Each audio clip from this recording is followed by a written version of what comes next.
로마서 5장 1절에서 11절 신약 245페이지입니다. 다 찾으신 줄 믿고 1절 제가 2절 여러분들 이렇게 서로 교독하고 11절은 우리 합독하도록 하겠습니다. 읽겠습니다. 시작. 그러므로 우리가 믿음으로 의롭다 하심을 받았으니 우리 주 예수 그리스도로 말미암아 하나님과 화평을 드리자. 또한 그로 말미암아 우리가 믿음으로 서 있는 이 은혜의 들어감을 얻었으며 하나님의 영광을 바라고 즐거워하느니라. 다만 이뿐 아니라 우리가 환난 중에도 즐거워하느니 이는 환난은 인내는 연단은 소망을 이루는 줄 아미로다. 소망이 우리를 부끄럽게 하지 아니함은 우리에게 주신 성령으로 말미암아 하나님의 사랑이 우리 마음에 부음받음이니 우리가 아직 연약한 때에 기약대로 그리스도께서 경건하지 않은 자를 위하여 죽으셨도다. 의인을 위하여 죽은 자가 쉽지 않고 선인을 위하여 용감히 죽은 자가 혹 있거니와 우리가 아직 죄인 되었을 때 그리스도께서 우리를 위하여 죽으심으로 하나님께서 우리에 대한 자기의 사랑을 확증하셨느니라.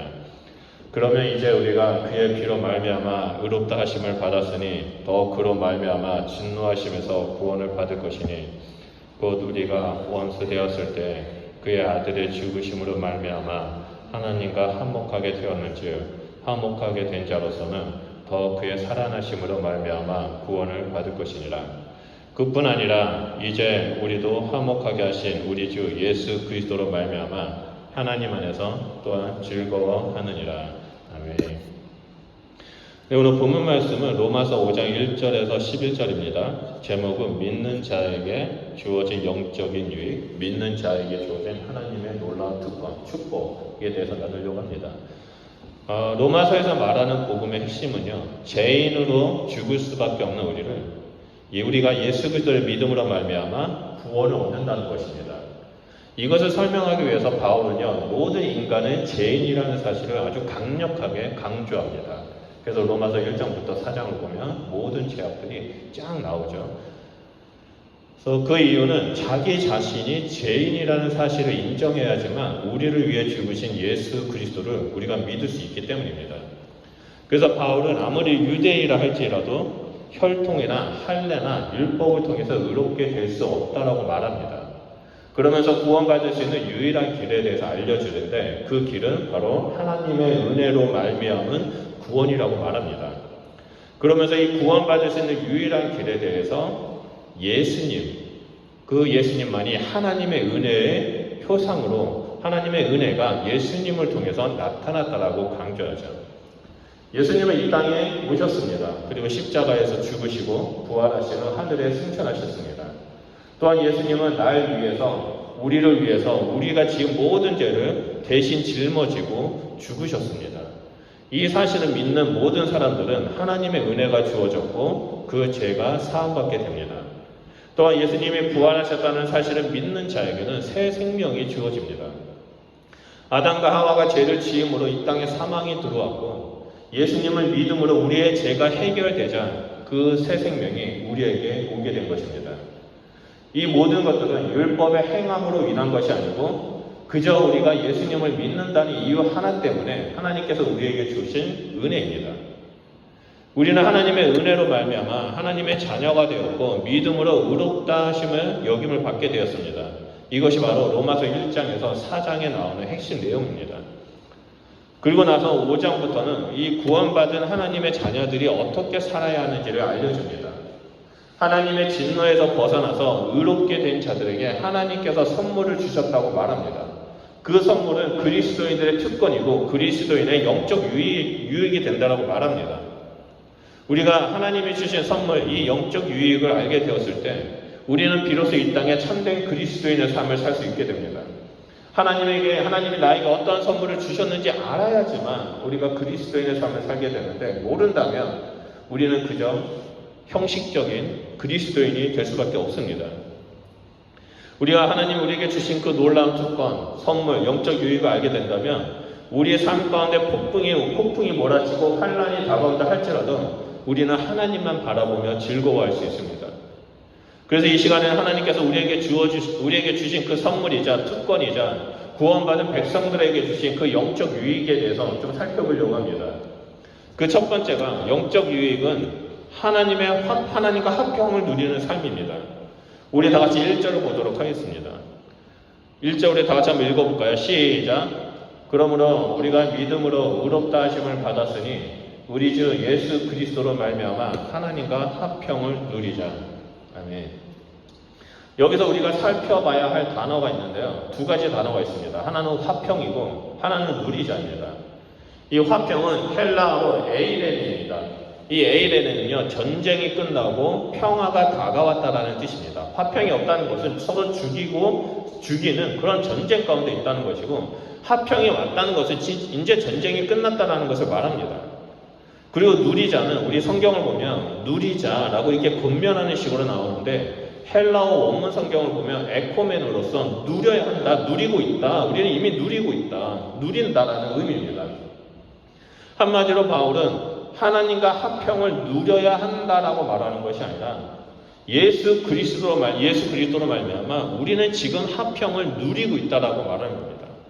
너희가 예수님을 믿느냐? 그렇다면 너희는 지금 하나님과 합평을 누리고 있다라고 말하는 거죠. 우리는 그동안 죄로 인해서 하나님과 전쟁 중에 있었습니다. 하나님과 치열하게 싸우고 있었던 것이죠.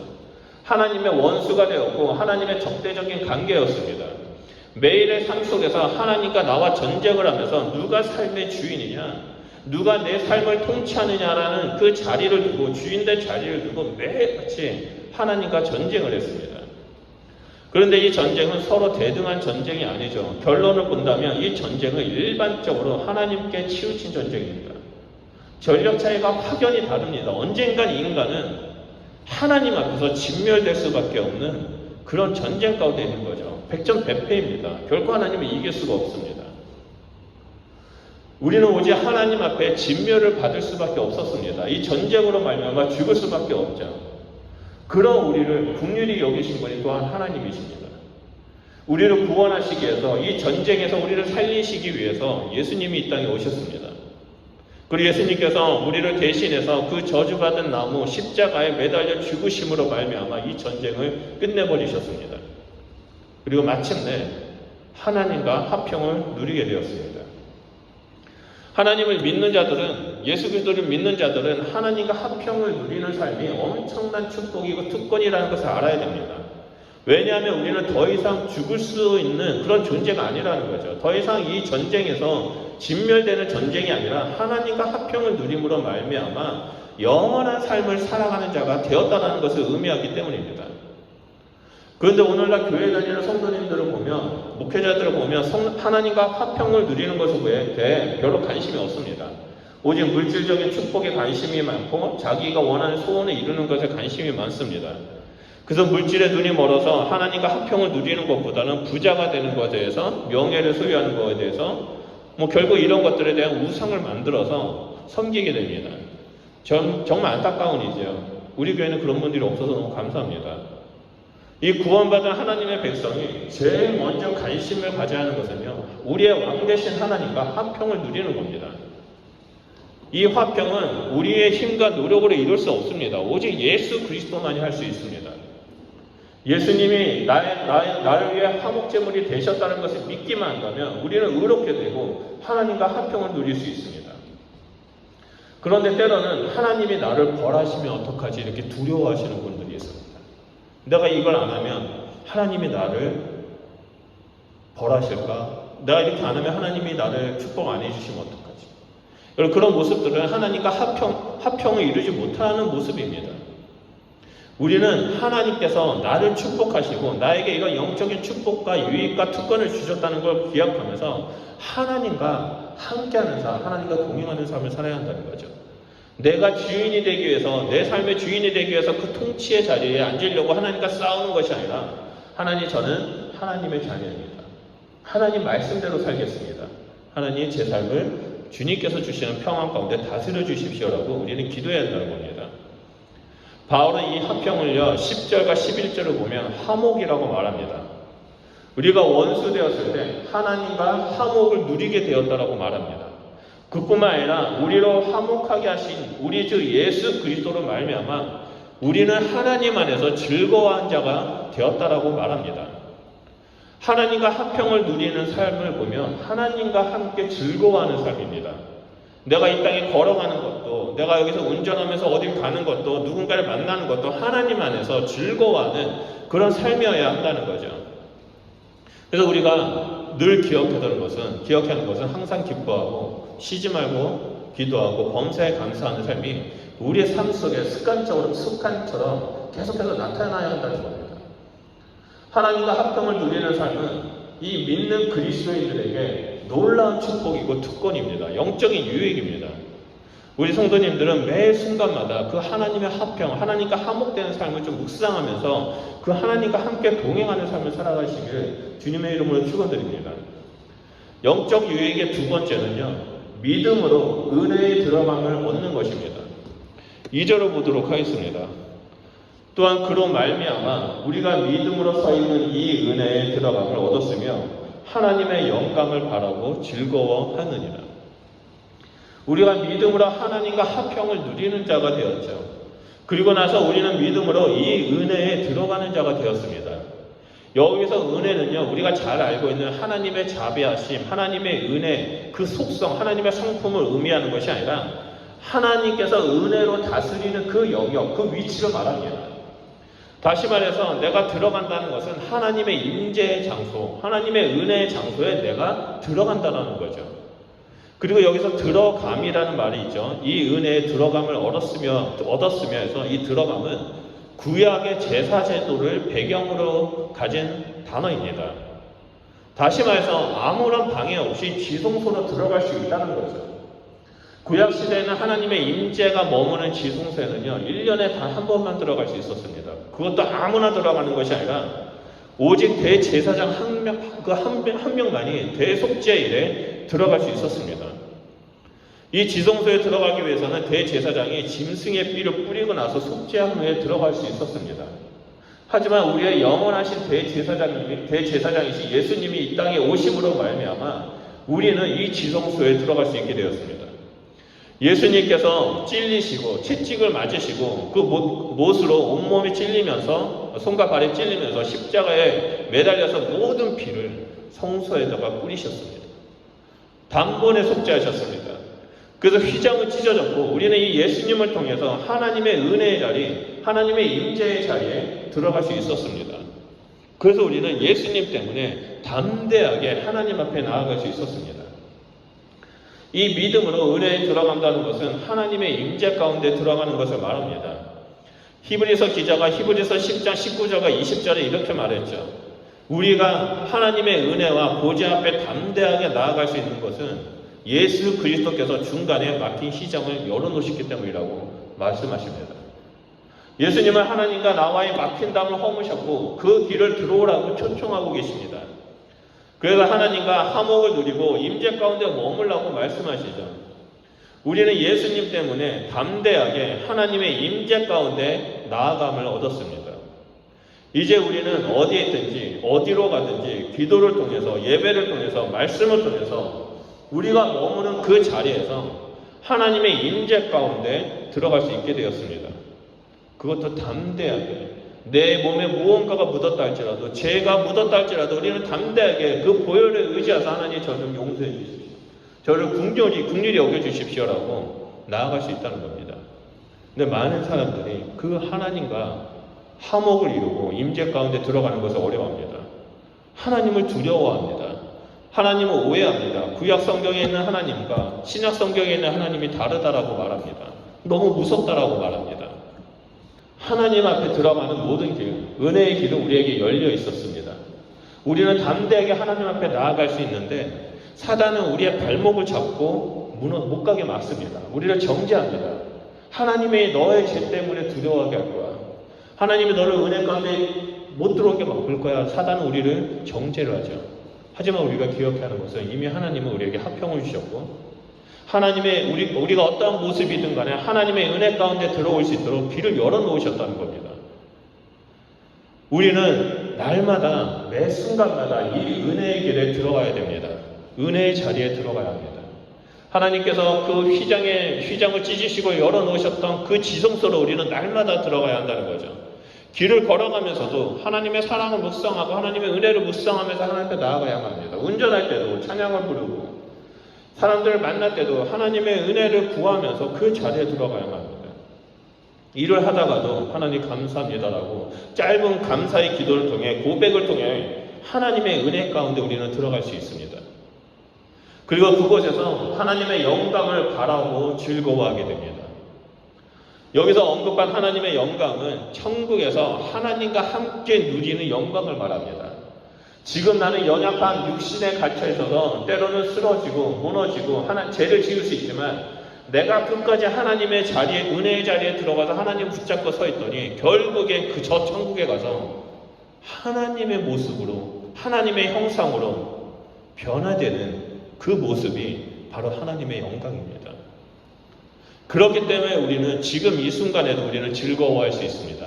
왜냐하면 우리는 결국에 하나님의 형상을 드러내는, 온전한 형상을 나타내는 하나님의 영광스러운 모습으로 변화될 것이기 때문입니다. 이 영화로운 상태에서 우리는 만왕의 왕 대신 창조자 하나님과 늘 함께 할 것입니다. 그래서 우리는 즐거워할 수 있습니다. 지금 우리가 이 땅에서 여러 가지 상황 속에서 때로는 넘어지고 괴로울 때가 있습니다. 지금 우리가 걷고 있는 이 길은 여전히 거칠고 세상이라는 메마른 강야의 길입니다. 그럼에도 불구하고 우리는 하나님과 함께할 그날을 바라본다면 우리는 즐거워할 수 있습니다. 로마서 8장 18절에 바울은 생각건대 현재의 고난은 장차 우리에게 나타나 영광과는 좋게 비교할 수 없다라고 말합니다. 또한 고린도후서 4장 16절에서 18절을 보면 그러므로 우리가 낙심하지 아니하노니 우리의 겉사람은 낡아지나 우리의 속사람은 날로 새로워지는도다. 우리가 잠시 받는 환난에 경한 것이 지극히 크고 영원한 영광에 중한 것을 우리에게 이루게 함이니 우리가 주목하는 것은 보이는 것이 아니요 보이지 않는 것이니 보이는 것은 잠깐이요 보이지 않는 것은 영원합니다라고 말합니다. 여러분, 우리가 살아가는 데 있어서 보이는 것을 바라보고 살아갑니까? 아니면 보이지 않는 그 하나님의 영광을 바라보며 살아갑니까? 그것은 우리의 선택입니다. 우리를 힘들게 한다 할지라도 우리는 하나님의 영광을 바라보면서 기뻐하기로 결정하고 기도하며 감사하는 삶을 살아야 한다는 겁니다. 하나님의 영광을 바라보는 것이 바로 우리에게 큰 소망이 됩니다. 그렇기 때문에 성경은 오늘 본문 말씀을 세 번째로 우리에게 주는 그 영적 유익이 환난 중에 소망 때문에 즐거워할 수 있다고 말합니다. 3절과 4절입니다. 우리 잘 알고 있는 말씀인데 우리 다 같이 읽겠습니다. 시작. 다만 이뿐 아니라 우리가 환난 중에도 즐거워하니 이는 환난의 인내를, 인내는 연단을, 연단은 소망을 이루는 줄 알미로다. 아멘. 네, 말씀을 보면 환난 중에 즐거워하는 이유는 환난이 우리에게 소망을 이루기 때문이라고 말합니다. 구약 성경을 보면요, 대표적인 인물이 있죠. 바로 욥입니다. 동방의 의인이라고 여겼던 그 욥이 한순간에 모든 재산을 날리고 모든 자녀를 잃어버립니다. 몸은 망가질 대로 망가져서 온몸을 기왓장으로 벅벅 긁을 정도로 이르렀습니다. 게다가 사랑하는 부인은 자신에게 찾아와서 하나님을 저주하고 죽으라고 말하면서 떠나버렸습니다. 자기랑 가장 친한 친구, 자기의 마음을 가장 잘 알아준다는 그 친구들이 와가지고 그 욥에 와서 옆에서 계속 정지하는 말을 합니다. 그것도 뭐 하루 한두 시간 있는 것이 아니라 몇 날 며칠 같이 앉아가지고 욥을 정지합니다. 그런 와중에 욥기 23장 10절을 보면요, 내가 가는 길 그가 아시나니 그가 나를 단련하신 후에야 내가 정금같이 나오리라, 내가 순금같이 나오리라라고 고백합니다. 욥은 지금 나에게 닥쳐진 극심한 환난이 아무리 힘들고 죽을 것만 같더라도, 나에게 내 편에 아무도 없다 할지라도 결국은 나를 하나님 앞에서 정금같이 나오게 하기 위해서 이런 상황을 허락하셨다라고 고백한 겁니다. 이로 볼 때 환난은 우리를 무너뜨리려고 오는 것이 아니라 우리를 온전한 하나님의 형상, 하나님의 영광 가운데 우리를 부르기 위해서, 하나님을 닮아가는 자로 세우기 위해서 축복한 것임을 알 수 있습니다. 그래서 환난이 우리에게 소망이 됩니다. 환난은 하나님을 알지 못하는 자들에게 환난은 고난이고 자적해 하고 낙막해 합니다. 하지만 하나님을 믿는 자들은 이 환난은 오히려 큰 축복이 되고 하나님처럼 영광의 모습으로 닮아가게 될 것이라는 그 소망을 붙잡게 해줍니다. 하나님은 우리를 욥과 같이 단련해서 연단하셔서 더 큰 믿음의 사람이 되도록 환난을 허락하셨습니다. 아무리 의롭고 경건한 그리스도인이라 할지라도 환난은 피할 수가 없습니다. 하지만 믿음으로 의롭게 된 사람에게는 환난은 고통이 아니라 인내와 연단의 시간을 통해 소망을 이루는 통로가 될 뿐입니다.